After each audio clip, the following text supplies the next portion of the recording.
नमस्कार, मेरा नाम आशुतोष कुमार गोस्वामी है और आज हम लोग समझेंगे एसएससी जेईई एग्ज़ाम जो है वो किन किन ब्रांच के लिए होता है, क्या उसका सिलेबस है, क्या एग्जामिनेशन पैटर्न है। इस सारे बातों को एकदम डीप में हम लोग समझेंगे और जो भी डेटा हम लोगों ने कलेक्ट किया है वो सारा डेटा एज पर एसएससी के ऑफिशियल नोटिफिकेशंस के अनुसार है। जो भी डेटा है वो एसएससी के ऑफिशियल नोटिफिकेशंस जो 2025 का है उसके अनुसार है। लिखा हुआ यहाँ कि जूनियर इंजीनियर सिविल मैकेनिकल और इलेक्ट्रिकल एग्जामिनेशंस 2025। ठीक, तो देखिए अभी जो पेपर ये होने वाला है उसका एप्लीकेशन फॉर्म्स ये चल रहा है आपको 30/6/2025 से 21/7/2025 तक ये एप्लीकेशन फॉर्म्स का चलेगा। लास्ट डेट जो पेमेंट का है वो है आपको 21/7/2025। उसके बाद ये जो ऑनलाइन पेमेंट करने का डेट है वो है 22/7 और फॉर्म को फाइनली रूप से भरने का जो डेट है वो है 21/7। जो विंडो है डेट जो है date of window for online applications form corrections online payment corrections के लिए अगर मान लीजिए कोई आपको लगता है कोई गलती हो गई है, कोई आपको इम्प्रूवमेंट करना है, सुधार करना है, उसके लिए जो ये है डेट है वो 1 से लेकर के 2/8 यानी अगस्त का डेट है। ये 23 घंटा के लिए खुलेगा ये पोर्टल। अब यह है कि पेपर 1 का जो डेट है वो कब होगा, ये 27 से 31 अक्टूबर 2025 के बीच होगा। पेपर 1 27 से 31 अक्टूबर 2025 के बीच होगा। पेपर 2 जो है वो टेंटेटिव शेड्यूल है, ये मतलब फिक्स शेड्यूल नहीं है, ये जनवरी या फरवरी 2026 में हो सकता है। अगर किसी भी प्रकार की आपकी कोई हेल्पलाइन की ज़रूरत है तो उसके लिए ये नंबर ऑफिशियल नंबर एसएससी ने दिया है। अब आगे हम लोग चलते हैं और समझते हैं। सबसे पहले 2 पेपर होता है, एक है पेपर 1 और एक है पेपर 2। 2 पेपर होगा। पहला जो पेपर 1 होगा और पेपर 2 दोनों कंप्यूटर बेस्ड, तो कंप्यूटर बेस्ड एग्जामिनेशंस होगा पेपर 1 का। पहले पेपर 1 लेते हैं। पेपर 1 के एग्जामिनेशंस में 3 सेक्शन होगा। कितना सेक्शन? 3 सेक्शन। तो जो पहला सेक्शन है वो जनरल इंटेलिजेंस और रीजनिंग का होगा। पहला सेक्शन जनरल इंटेलिजेंस और रीजनिंग का होगा। 50 प्रश्न आएंगे और एक प्रश्न का 1 मार्क्स यानी कि 50 मार्क्स, 50 क्वेश्चंस 50 मार्क्स। ठीक, उसी तरीके से जनरल अवेयरनेस के भी 50 क्वेश्चंस आएंगे और उसके 50 नंबर। इस सब का हम सिलेबस देखेंगे अभी।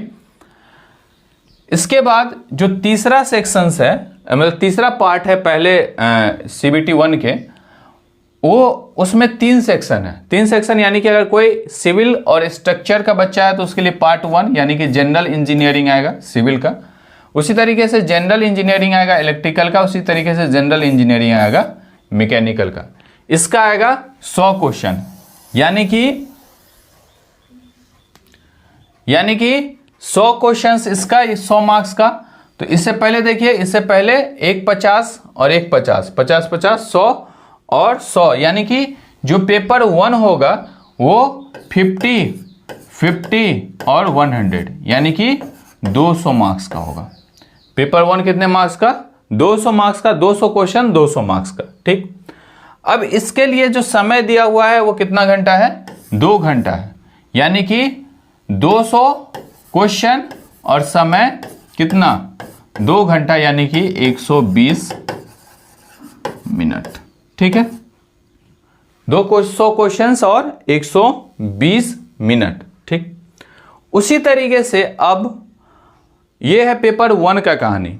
इस पेपर 1 के बाद है पेपर 2। पेपर 2 भी कंप्यूटर बेस्ड होगा। इसमें 100 क्वेश्चंस सिर्फ टेक्निकल आएगा यानी कि इंजीनियरिंग का। अगर कोई सिविल का बच्चा है तो सिविल का, इलेक्ट्रिकल मतलब इलेक्ट्रिकल, कंप्यूटर साइंस मतलब माफ कीजिएगा, सिविल इलेक्ट्रिकल और मैकेनिकल। तो इसका 100 क्वेश्चंस कितने नंबर का?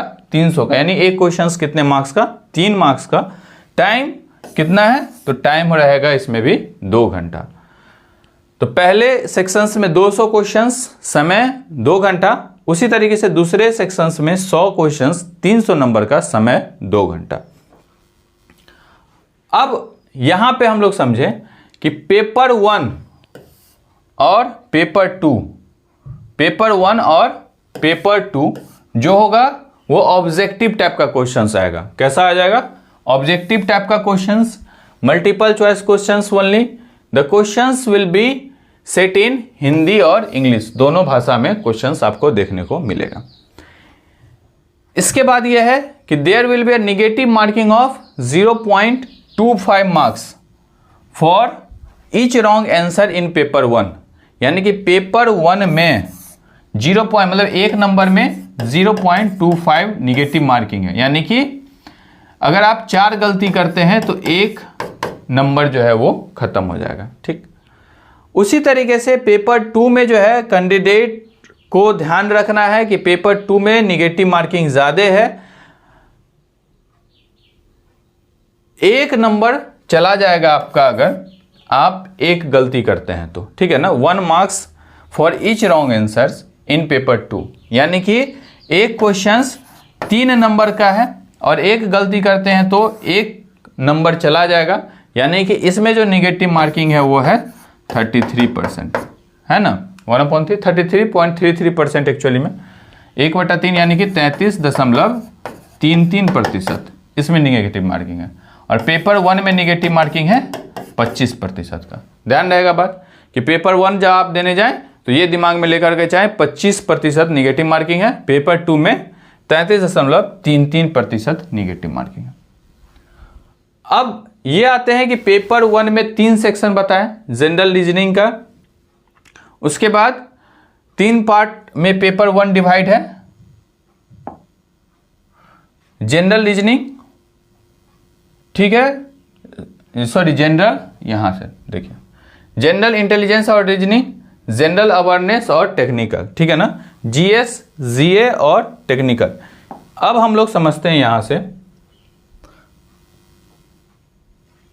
पेपर 1 जो जनरल इंटेलिजेंस और रीजनिंग है उसका ये सिलेबस है। देख लें इसको, चाहे स्क्रीनशॉट रख लें। ये सिलेबस है किसका? तो जनरल इंटेलिजेंस और रीजनिंग का, जनरल इंटेलिजेंस और रीजनिंग का ये सिलेबस है।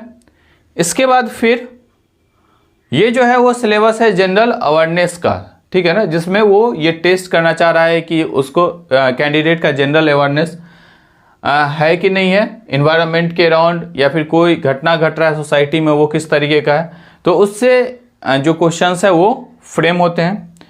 उसके बाद ये पेपर 1 का बता रहा हूँ। अगर कोई बच्चा सिविल इंजीनियरिंग का है तो उसको ये सारा जो टॉपिक है, सब्जेक्ट है, वो देख करके जाना है, जैसे building material, estimation, costing and valuation, surveying, soil mechanics, hydraulics, irrigation engineering, transportations, environmental engineering, structure, उसके बाद theory of structure, concrete technology, RCC और स्टील डिजाइन, ये सिविल इंजीनियरिंग में देख करके जाना है आपको।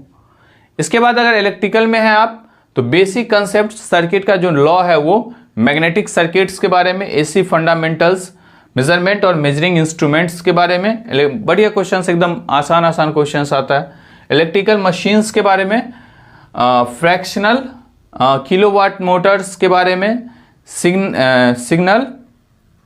सिंगल फेज इंडक्शन मोटर के बारे में, उसके बाद सिंक्रोनस मशीन्स के बारे में, ट्रांसमिशन डिस्ट्रीब्यूशंस के बारे में, एस्टिमेशंस, कॉस्टिंग्स के बारे में, यूटिलाइजेशन ऑफ इलेक्ट्रिकल इंजीनियरिंग के बारे में और कुछ बेसिक इलेक्ट्रॉनिक्स के पेपर, इसको आपको देख करके जाने होंगे। अब मैकेनिकल में अगर हम लोग आ जाते हैं तो थ्योरी ऑफ मशीन डिजाइन, ये पूछा जाता है, engineering mechanics, strength of material, फिर properties of pure substance, law of thermodynamics, उसके बाद air standard cycle, IC engine, उसके बाद फिर आईसी इंजन का परफॉर्मेंस, आईसी इंजन का कंबशंस, उसके बाद आईसी इंजन का कूलिंग और lubrications, Rankine cycle system, boiler, classifications, specifications, ये तमाम जो चीजें हैं वो किसका सिलेबस है? मैकेनिकल। ये हम लोग बात कर रहे हैं सीबीटी 1 के लिए। अब बच्चे अगर सीबीटी 1 को क्वालिफाई करते हैं तो अब है पेपर 2 जो कि 100 क्वेश्चंस होगा, प्योर टेक्निकल, 300 मार्क्स का। ठीक, तो पार्ट ए यानी कि सिविल में बिल्डिंग मटेरियल सब्जेक्ट है और सब्जेक्ट में ये जो कंटेंट है वो है, तो सब्जेक्ट बिल्डिंग मटेरियल है तो बिल्डिंग मटेरियल का ये सिलेबस है, ठीक। उसी तरीके से फिर एस्टिमेशन एंड कॉस्टिंग सब्जेक्ट है और एस्टिमेशन एंड कॉस्टिंग का ये सिलेबस है। इसके बाद है फिर एस्टिमेशन कॉस्टिंग और वैल्यूएशंस, उसका ये प्रॉपर जो है सो पूरा सिलेबस है। उसके बाद है आपको सर्वेइंग, तो सर्वेइंग का ये सारा क्वेश्चंस है। सॉइल मैकेनिक्स का ये पूरा सिलेबस है। हाइड्रोलिक्स का ये पूरा सिलेबस है आपका। इरिगेशन इंजीनियरिंग, इससे भी बढ़िया क्वेश्चंस आता है, ये सिलेबस रहा इरिगेशंस का। ट्रांसपोर्टेशंस का ये सिलेबस है, ट्रांसपोर्टेशंस इंजीनियरिंग का। एनवायरमेंटल इंजीनियरिंग का ये सिलेबस है। स्ट्रक्चरल इंजीनियरिंग का।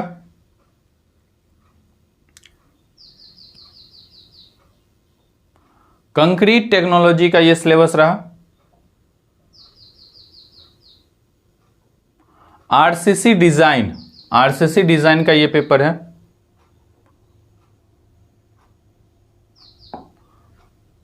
Steel design.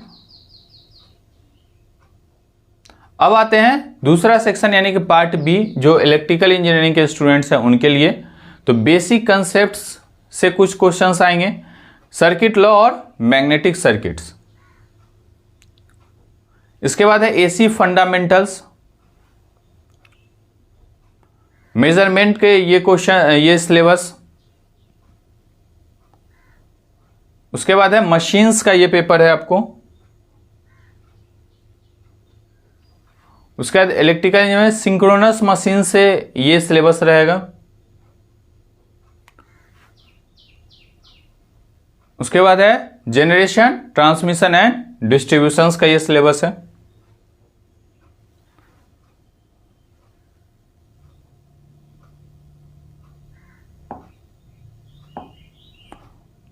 इसके बाद है estimation costing, utilisation of electrical engineering और बेसिक इलेक्ट्रॉनिक्स। अब इसके बाद पार्ट सी किन स्टूडेंट के लिए, तो जो मैकेनिकल इंजीनियरिंग के है उसके लिए है थ्योरी ऑफ मशीन डिजाइन, उससे ये सिलेबस है। इसके बाद है engineering mechanics and strength of material. इसके बाद है थर्मल इंजीनियरिंग। इसके बाद है थर्मोडायनेमिक्स का नियम, first law of thermodynamics, second law of thermodynamics. उसके बाद है air standard cycle for IC engine. इसके बाद है Rankine cycle of steam, fluid mechanics और मशीनरी और मेजरमेंट ऑफ फ्लूइड प्रेशर। इसके बाद